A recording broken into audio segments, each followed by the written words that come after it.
Magandang umaga. Paggising namin, umalis na agad kami. Bigla kasing nag-aya yung mom ko na pumunta sa Costco. Dahil hindi pa kami nagbe-breakfast, bumili na lang kami ng coffee and onigiri sa convenience store. Dinaanan lang namin sila sa baba ng condo nila dahil medyo malayo yung parking ng kotse nila. Dahil malayo-layo yung pupuntahan, sabi namin makikisakay na lang kami sa kanila para hindi na rin kami magastusan ng gas.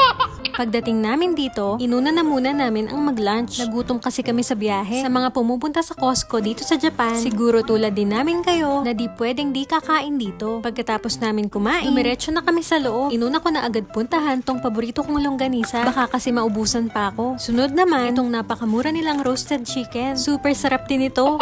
At syempre, di mawawala ang pandesal para may pang ilang araw na kaming breakfast. Nung nakuha ko na yon, nagpahinga na muna kami at hinayaan na muna namin silang mamili. Yun lang naman kasing tatlong yon ang lagi kong binibili dito. Tuwang-tuwa nga kami kada maglalagay sila dahil maramihan nga, palagi nila kaming hinahatian. Sa ilang beses naming pagsama dito, kahit isang beses ay hindi pa yata kami nagbabayad.